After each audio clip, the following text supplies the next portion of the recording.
Dans cette vidéo, je vais te parler de l'envers du décor des compétitions, comment est-ce que ça s'organise avec la phase de qualification, l'isolement, la lecture de la voie, l'ordre de passage, mais surtout la grimpe et ce à quoi je peux penser, quels sont les tips et les tricks que j'utilise pour pouvoir grimper à mon meilleur niveau et à quel point le mental est important dans la grimpe, surtout lorsque tu essaies de grimper à ton meilleur niveau. Alors pour commencer, les qualifications, très rapidement puisque je n'ai pas de vidéo de cette phase-là. Les qualifications, c'est ce qui va te permettre de départager les grimpeurs, donc tu as souvent un nombre de voies ou de blocs délimité qui rapportent plus ou moins de points selon la difficulté de la voie, et tu peux avoir deux types de classements, soit en fonction de celui qui va le plus loin dans la voie, soit celui qui fait le plus de blocs ou celui qui va faire le bloc qui rapporte le plus de points. Bien souvent en format de contest, on a 1000 points par bloc divisé par le nombre de grimpeurs réalisant ce bloc. Donc forcément, ça donnera plus de points et permettra aux grimpeurs les plus forts de s'exprimer dans un ou deux blocs pour mettre toutes les chances de leur côté, plutôt que de faire plein de petits blocs et d'essayer d'avoir beaucoup de points. Ça marche pas parce que si tout le monde fait ces blocs, forcément ils vont rapporter moins de points. Pour la voie ici, c'était un petit peu différent. On avait chaque voie qui rapportait un nombre de points et il fallait soit faire la voie la plus dure, soit essayer d'aller le plus loin possible dans les voies les plus difficiles qui rapportaient un certain nombre de points en fonction de la hauteur à laquelle tu t'arrêtais. Puis après ça, on a reçu les résultats, donc ce qui nous a amené à la phase d'isolement. Donc l'isolement, combien de temps est-ce que ça dure? Souvent, ça dure 1 heure à peu près, 1 heure et demie quand c'est vraiment long. À quoi elle sert cette phase? Déjà, elle va permettre aux ouvreurs de découvrir la voie ou de préparer les blocs pour la finale. Donc nous, on doit reprendre nos affaires, on se fait appeler souvent par ordre inverse, donc le premier se fait appeler en dernier et le dernier se fait appeler en premier, et on monte à l'étage ou dans un espace, tu vois, un petit peu confiné, pour ne pas voir la voie, ne pas voir les blocs pendant qu'ils sont installés. Il y a le public, la salle qui se réorganise autour de ça, il y a souvent même les lumières qui sont installées, le speaker. Quand tu es à l'isolement, il y a quelques interdits, il faut le savoir. Tu n'as pas le droit de prendre d'appareil connecté, donc tout ce qui va être téléphone pour communiquer en fait avec les autres et avoir peut-être des informations soit sur les erreurs à ne pas faire lorsque tu vois, imaginons tu es le deuxième, donc le deuxième ça veut dire que tu es l'avant-dernier à passer. Imaginons que tu reçois une photo ou une vidéo du grimpeur qui était juste avant toi ou dans les premiers, tu vas avoir des informations que les autres n'avaient pas. Et tu ne vas pas être à vue, tu vas être flash. Et ça change beaucoup de choses, surtout lorsque tu es en finale. Le but de cet isolement, c'est de passer les uns après les autres sans savoir ce que font les autres grimpeurs. Alors forcément, lorsque tu es le premier à passer, tu vas voir ce qu'ont réussi à faire les autres, puisque tu vas les voir grimper, c'est pas grave, tu as déjà fini ta voie, mais lorsque tu es le premier, donc le dernier à passer, tu restes dans cet état d'esprit où tout le monde passe à vue et personne n'a d'autres informations que ce qu'il a vu lors de la lecture. Ce qu'on fait justement durant l'isolement, c'est essayer de se parler. Alors il y a plusieurs stratégies, on peut se parler pour essayer de faire passer le temps, donc ça dépend du caractère de chacun. On essaye de se distraire, il y en a qui jouent aux cartes. On essaye de se concentrer mentalement, donc sur la voie, essayer de se mettre dans sa bulle. Certains utilisent de la musique, donc tu as le droit d'amener par exemple un iPod, ce genre de choses, des casques, des écouteurs, mais filaires, pas connectés évidemment. Certains qui travaillent la conviction mentale en se disant c'est bon, je vais y arriver, je suis bon, on va en parler justement après. Il y a de la visualisation mentale lorsque tu as fait ta lecture de voie pour essayer de savoir quel mouvement, quelle main, et en fait essayer d'avoir l'impression d'avoir déjà grimpé la voie. Tu essayes aussi de faire un réveil musculaire, donc là c'est quelques minutes avant de passer, et puis ensuite tu attends tout simplement ton passage. En termes de lecture, donc il y a cette phase d'isolement où on t'appelle, et puis après quelques minutes, très rapidement après être rentré dans l'isolement, une fois que la voie est prête, on t'appelle pour la lecture de la voie. Cette lecture, ça dépend, je dirais des contests, ça peut durer entre 4 minutes et 6 minutes, donc tu as 4 à 6 minutes pour observer l'ensemble de la voie, que ce soit avec les prises de main, les prises de pied, les clippages, regarder s'il y a des interdits, par exemple attention à faire tes clippages en ne pas dépassant des croix, donc c'est-à-dire des endroits un petit peu risqués. Une fois que tu as fait ça, c'est un gros challenge d'essayer de s'en souvenir, donc le but c'est d'essayer de tout mémoriser, donc je disais les mains, les pieds, les clippages, par exemple les repos, les crocs, les volumes, là où est-ce que tu vas placer tes pieds, et ça fait beaucoup d'informations, d'où l'importance de travailler sa visualisation pour, lorsque tu reviennes à l'isolement, pouvoir te souvenir de l'ensemble de la voie, souvent en tout cas un maximum d'informations. Comment ça se passe lorsque tu essaies de visualiser, moi d'abord ce que j'aime bien faire, c'est évidemment faire un premier balayage de la voie, regarder en fait l'ensemble des prises, me dire ok, ça c'est main droite, main gauche, main droite, main gauche, je vais mettre un talon assez rapidement, je dirais, pour balayer au moins une fois la voie. Et puis ensuite, en fonction des difficultés, il y a des passages souvent que tu ne comprends pas ou qui vont te poser problème, et là il est intéressant déjà donc d'identifier ces crux, mais surtout d'avoir plusieurs solutions. Tu peux te faire confiance, bien sûr, après, il y a tout ce qui va être feedback, donc tu vas pouvoir confronter lorsque tu grimpes ce que tu avais imaginé avec ce qui est vraiment possible, en fait, concrètement, parce que tu ne peux pas avoir toutes les informations du bas de la voie, c'est normal, et toi, en fonction de ta fatigue, tu vas aussi pouvoir réajuster, et c'est là où il est important d'avoir plusieurs options dans ta tête lorsque tu ne sais pas comment passer à une séquence de mouvements. Tu peux te dire, par exemple, je vais mettre un talon, peut-être je vais dynamiser, je vais essayer de stater, bref, il faut y aller également à la sensation et à l'intuition du grimpeur, donc ce que tu vas développer lorsque tu travailles à vue. Pour le passage, donc l'ordre de passage, je te l'avais dit, il est inverse par rapport au résultat des candidats, ça veut dire que le dernier des qualifications passe premier et le premier des qualifications passe dernier. Ce qui te permet en fait de garder théoriquement le meilleur pour la fin, même si c'est pas toujours vrai, parce que le meilleur d'une compétition, c'est celui qui arrive à un instant T à produire la meilleure performance, c'est pas celui qui est le meilleur à l'entraînement. Donc tu peux avoir des surprises, par exemple tu peux zipper et tomber là où tu n'aurais jamais dû tomber parce que tu assures la voie, normalement tu as ce niveau là, mais parce que l'escalade c'est pas juste un sport de force, c'est pas juste un sport d'endurance, il y a beaucoup de techniques, de mental qui interviennent dans la performance, tu peux te retrouver à faire une contre-performance. Ensuite, quand tu passes, donc tu es toujours dans l'isoloir, on t'appelle et tu as un assureur dédié si tu veux qui vient t'appeler, donc juste avant que ce soit ton tour, il y a quelqu'un qui est en train de grimper, on t'appelle, donc toi tu vas faire ton nœud, tu t'encordes, donc un nœud du 8, tu prépares tes chaussons, ta magnésie, tu peux te mettre dans ta bulle, on ramène ta corde, tu les mets, et puis ensuite, lorsque tu arrives face à la voie, tu as un petit délai avant de partir, t'es pas obligé de partir immédiatement, tu vas avoir le droit, souvent on dit à 40 secondes, je pense légalement c'est ça, 40 secondes de lecture juste avant de partir dans la voie. Moi souvent, j'avoue que je les utilise, il y a des grimpeurs qui sortent de l'isoloir, arrivent avec leurs chaussons, ils sont devant la voie, ils regardent 5 secondes, boum, ils partent, pour essayer de mettre du rythme. Moi, je fais pas partie de ces grimpeurs, j'aime bien reprendre un maximum d'informations, me refaire une lecture rapidement dans la voie pour me dire, ok, je sais ce que j'ai à faire, et surtout être efficace dès le début pour pouvoir grimper rapidement. Maintenant, durant la grimpe, à quoi je pense? Déjà, il y a 3 phases. Il y a le avant, le pendant et le après. Au tout début, juste avant, j'aime bien moi m'activer au niveau de la respiration, c'est-à-dire me préparer, j'en ai déjà parlé, j'en parlais dans ma formation Roi du dévers, il y a tout un module dédié sur ça, sur la respiration, si ça t'intéresse, le lien est dans la description. Donc j'essaye de m'activer pour passer en mode combat. Je mets du rythme, je gère le rythme de ma grimpe, j'essaye de grimper rapide lorsque c'est facile, donc notamment au début de la voie. Et puis, lorsque ça devient difficile, j'aime bien aussi essayer de grimper rapidement pour passer le moins de temps à me dober.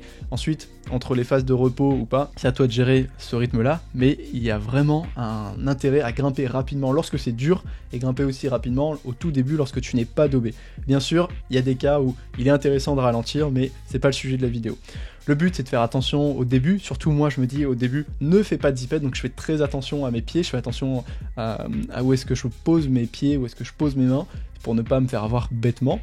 Et puis pendant la grimpe, je pense à grimper efficace, à exécuter les mouvements, à me souvenir de ma lecture. En termes de visualisation, je me suis dit, ça je le prends main droite, ça je le prends main gauche, tac, tac. J'essaie de débrancher le cerveau en étant focus sur ma méthode et avancer le plus rapidement possible. Bien sûr, il faut écouter son intuition parce que ce que tu as prévu au sol, c'est pas forcément ce qui est possible à faire sur le terrain, lorsque tu grimpes ta voie.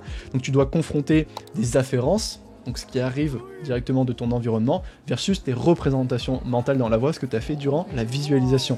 Le but, c'est de savoir se remobiliser rapidement s'il y a un pépin, et ça, c'est une véritable compétence, savoir te remobiliser, savoir improviser sur le mouvement pour trouver directement la solution et ne pas perdre d'énergie. Parce que si tu commences à mettre 10 secondes à trouver une bonne position et que tu es dans un dévers et que tu sais pas où mettre ton talon ou ta contre-pointe, je peux te dire que ta performance elle est forcément amputée, elle est forcément impactée par cette erreur. Le but c'est de prévoir, donc je te disais, plusieurs solutions afin de ne pas perdre trop de temps. Et donc lorsque tu arrives dans cet état là de concentration et que tu es en train de grimper, le but c'est de rechercher cet état de flow, cet état où en fait, lorsque tu grimpes, cet état de concentration, quand tu grimpes, tout se fait de manière automatique, presque automatique, tu peux débrancher le cerveau et te concentrer simplement sur l'instant présent, simplement sur l'exécution de tes mouvements. C'est pas si facile à créer comme environnement, comme état mental, ça se travaille. Il y a certaines conditions, je dirais, plus tu es dans un environnement, je dirais, un peu stressant, où il y a un enjeu, tu es focus dans ta bulle, plus il y a de chances d'y arriver que de le faire dans un entraînement, une voie de chauffe, mais c'est important d'essayer de le faire, de le travailler, et d'y arriver volontairement, notamment pendant des compétitions ou lorsque tu as besoin de parfait. Donc c'est bien de se mettre en place des routines mentales, tu vois, pour recréer cette bulle, cet environnement. Pendant aussi la grimpe, je veille à ne pas trop serrer les prises. Souvent on a tendance, parce qu'on est stressé, qu'on ne veut pas tomber, tu vois, je parlais des zipettes, donc à faire trop attention et essayer de surserrer les prises, mais c'est pas une bonne stratégie si tu veux économiser de l'énergie. Il faut assurer les mouvements, oui, mais il faut pas non plus surserrer les prises. Ce que tu as besoin, c'est d'économiser tes forces lorsque c'est facile pour pouvoir les remobiliser lorsque ça va être difficile. Ensuite, en termes de clippage, il faut essayer de rechercher le moment opportun. Quand tu grimpes à vue, notamment en voie, il y a plusieurs endroits, il y a plusieurs clippages à faire, et le meilleur moment pour clipper une dégaine, c'est pas forcément le premier moment, c'est-à-dire que dès que tu es capable de clipper une dégaine parce que tu es à portée de clippage, ça ne veut pas dire qu'il faut le faire. Bien souvent, il vaut mieux attendre que la dégaine vienne plutôt au bassin, ou peut-être des fois un peu plus bas. Il y a une meilleure solution, tu vois, et même tu peux grimper des fois plus haut et avoir la dégaine au niveau de ton talon dans un cas extrême. Parce que souvent, tu peux avoir une prise qui est bien meilleure après la dégaine plutôt qu'avant. Donc, plutôt que de tenir deux réglettes vraiment mauvaises et d'aller faire ton clippage qui est un peu foireux et qui va te consommer de l'énergie, de la force à doigt, il vaut mieux avancer dans la section, attendre d'avoir une prise un peu meilleure, ou en tout cas une position dans laquelle tu te trouves suffisamment à l'aise pour faire un clippage efficace et rapide, pour justement clipper cette dégaine. Et bien souvent, ça implique, tu vois, de dépasser la dégaine ou d'attendre une meilleure position. Donc ça, c'était pour le clippage. Et puis ensuite, le mode combat. Tu vois, je te parlais d'état d'esprit, de mental. Il y a un mode combat à débloquer lorsque tu grimpes en compétition, lorsque tu essayes de grimper à ton meilleur niveau. C'est un peu, tu vois, à l'effigie d'Adamandra qui lâche ses cris et ah, ah, ça.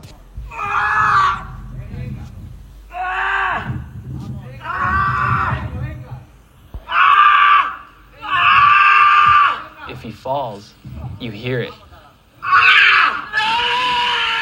Il faut savoir réussir à grimper dans le dur et grimper avec toute ton énergie, toute ton âme, je dirais la passion qui t'anime. Il faut éviter en fait de faire semblant, faut y aller en fait, faut se donner à fond. Quand ça devient dur et que tu commences à dober, il faut savoir rester lucide, et ça c'est difficile, ça se travaille, mais le but c'est d'aller chercher le plus loin possible dans ton effort. Parce que combien de fois tu tombes dans une voie, tout simplement parce que tu n'y croyais pas, ou parce que tu n'avais pas envie d'aller au bout de l'effort, tu dis ah, j'aurais pu le faire, mais finalement, j'avais pas envie, je sais que ça fera. Non. Même si tu sais que tu peux tomber, même si tu risques et tu vas sûrement tomber, il faut envoyer le mouvement comme si tu allais y arriver, il faut être convaincu que tu vas pouvoir y arriver. Et ça fait souvent la différence entre ton enchaînement lorsque tu y arrives et tous les essais précédents où tu n'as pas réussi à concrétiser. C'est pas que tu es devenu meilleur, c'est juste que tu as tryhard un peu plus. Ensuite, après la voie, lorsque tu as terminé de la grimper, ce qui est bien, c'est de se faire une boucle de feedback, rétro-feedback, et de se demander pourquoi est-ce que je suis tombé, pour quelle raison suis-je réellement tombé.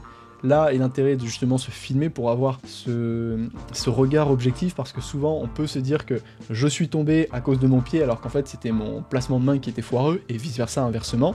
Ensuite, après, se demander également qu'est-ce que j'aurais pu faire de mieux. Ça c'est souvent une question que je me pose, et donc là tu as deux réponses. Est-ce que j'aurais pu mieux grimper? Sinon, bah alors je suis fier de moi, il n'y a pas de problème, c'était un peu le cas dans cette compétition. Si oui, comment est-ce que je peux m'améliorer? Comment je peux identifier le problème? Et qu'est-ce que je peux travailler justement pour la fois prochaine, essayer de ne pas reproduire cette erreur? Et avec tout ça, eh ben, on a fait un peu le tour du déroulement d'une compétition et surtout de ce qui se passe dans ma tête pendant, avant et après, et on va pouvoir passer directement à l'analyse de ma performance. Donc pour resituer et mettre un peu de contexte, il s'agissait de la finale d'une coupe Climb Up, première étape ou deuxième étape, donc à Vambrochy, une étape de voie, donc je dirais ma discipline de prédilection, non pas le bloc, loin de là. Le niveau de cette finale était aux alentours d'un 7C+, donc c'était une voie dans mes cordes, je pouvais l'enchaîner. et on va voir justement comment je gère mon effort, ce qui se passe dans ma tête, et je vais essayer de te donner en temps réel toutes les pensées qui me traversaient, ce sur quoi je me concentrais, et après évidemment faire une analyse en disant voilà pourquoi je fais ça, voilà pourquoi je fais ça à ce moment-là. Donc c'est parti, on va commencer.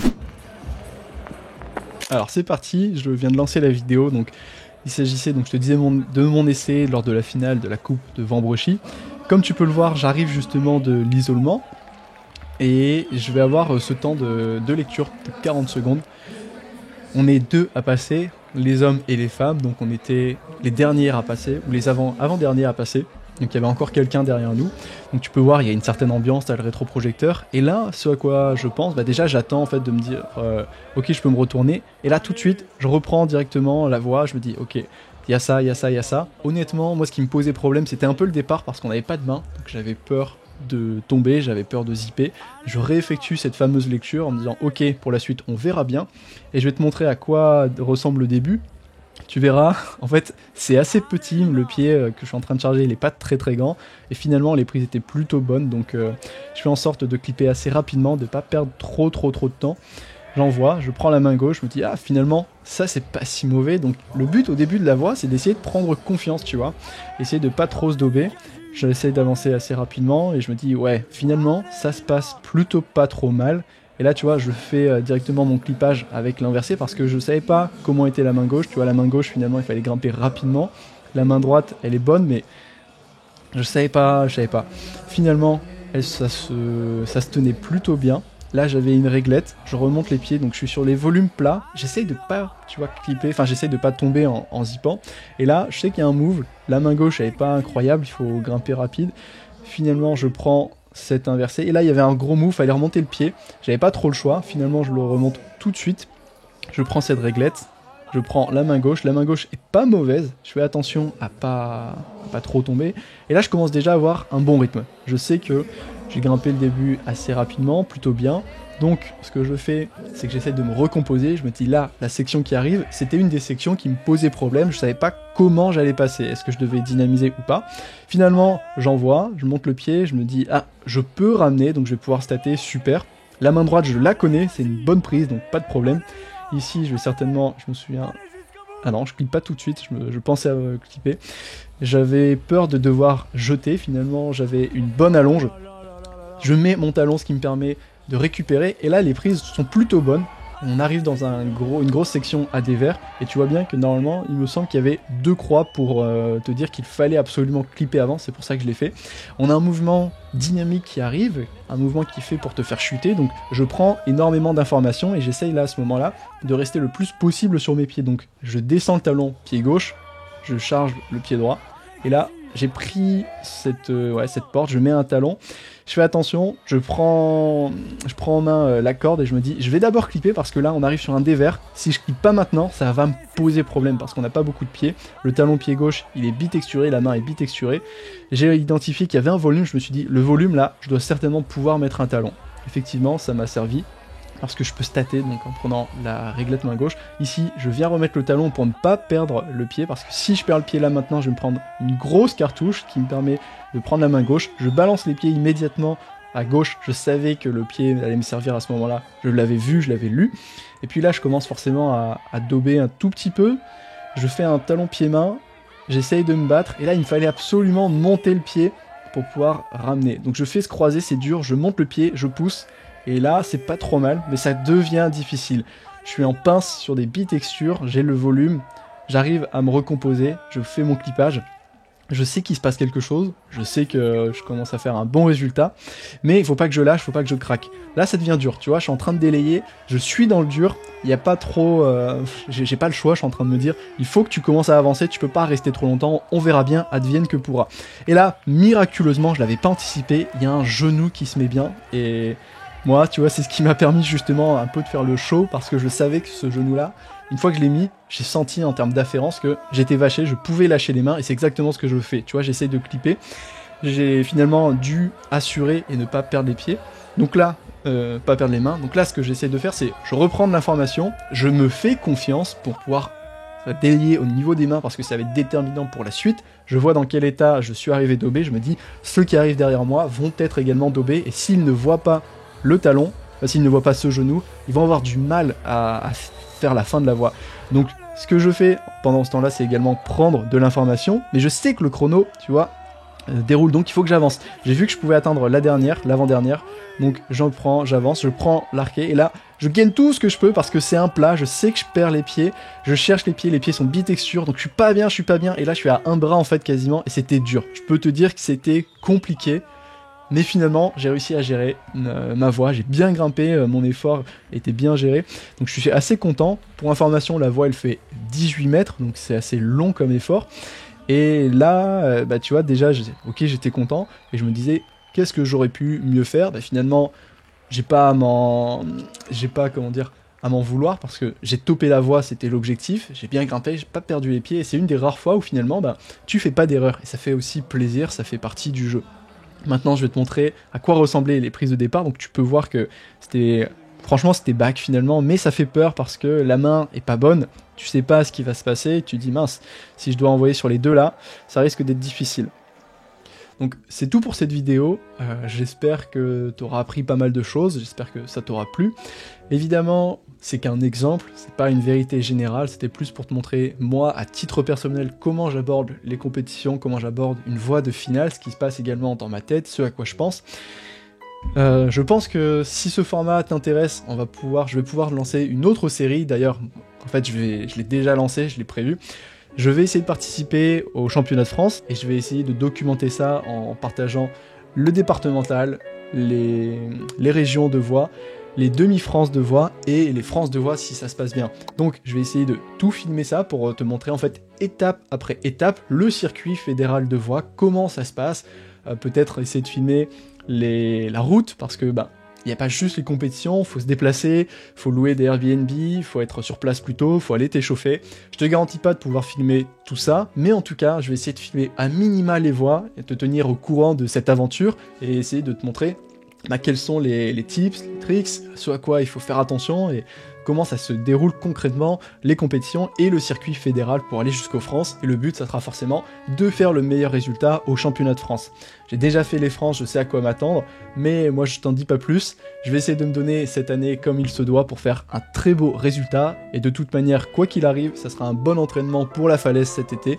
Je te dis à la prochaine, porte-toi bien, ciao. Un bidou à plat et un lancer de baiser.